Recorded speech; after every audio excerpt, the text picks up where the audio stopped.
G'day, I'm Kim, an Aussie artist and nature journaler who's exploring the 6 Noongar seasons of the southwest of Western Australia. I visit the bush and coast each season and record the signs of nature happening around me in my nature journal. Join me in this episode to learn more about Djeran, the start of the cooler weather and rain. Djeran is usually around April and May and corresponds with autumn. Sadly, my time spent at the beach under the hot Bunuroo sun was coming to an end, and cooler weather was on its way. The shadows were getting longer and the rains arrived. It's also the time of adulthood and red flowers. I first noticed the cooler mornings. Daylight was starting to dwindle sooner, and the evening walks were often accompanied by beautiful pastel skies. Although the amount of bird activity had decreased, I still felt there was a lot of bird life on my walks around the estuary, and I encountered some new ones for me in the area. Perhaps because it was an evening walk rather than a morning one, I felt lucky to see a Nankeen night heron hunting from an overhanging tree while some rays floated past underwater.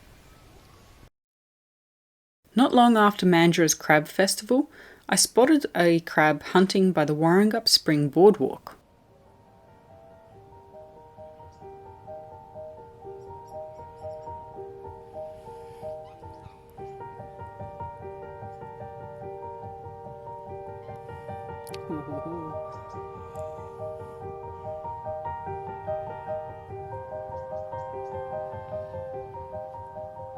Don't know where the flatfish went. It's just there beyond. Oh yeah, I see it now.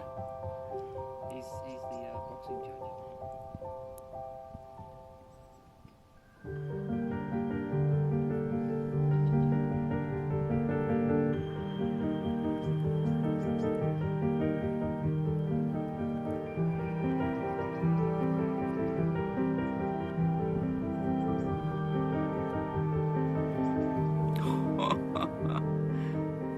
Did it catch something? We got some heavy rain and even a lightning storm or two, heralded by flying ants.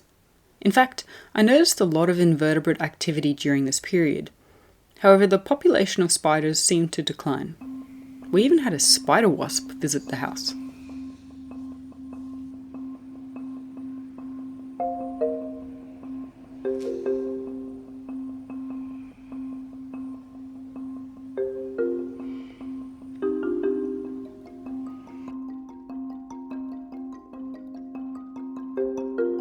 Unfortunately, I didn't do much nature journaling during this season, as I was moving house. But it can be enough to just sit down and reflect on what you've noticed the last few weeks by using small icons and a list to capture this time.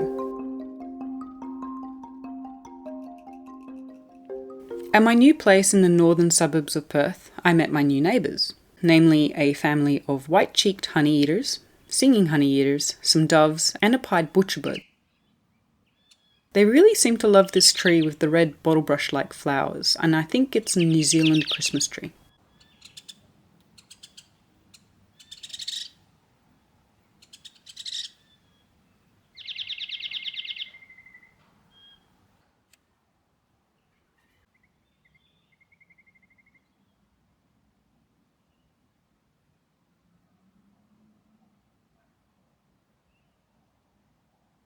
I tried to stay observant during my move, and so while driving I noticed the Banksias flowering, both the Biara yellow candlestick and the more peachy firewood Banksia.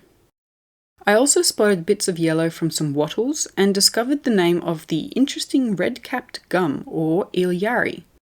It's got yellow flowers and prominent red nuts, which is very eye-catching. Once settled in Perth, I noticed the red flowering gums in the local park, and their blossoms covering the road. I decided to start up my perpetual nature journal again with this entry. The prettiness of these flowers kind of passed under my radar, and how large the trees can get. Perhaps because I'm usually inclined to stay indoors once the rain arrives and it gets cold. What about you? Are there conditions or times of the year you avoid going outside or in nature? What have you discovered if you go for a walk during this time? Please share your experiences in the comments, or try this.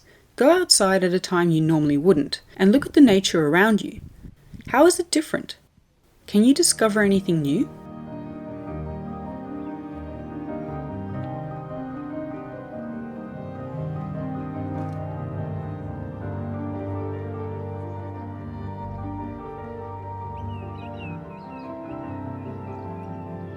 Thanks for watching and see you in the next video for the next season. Bye!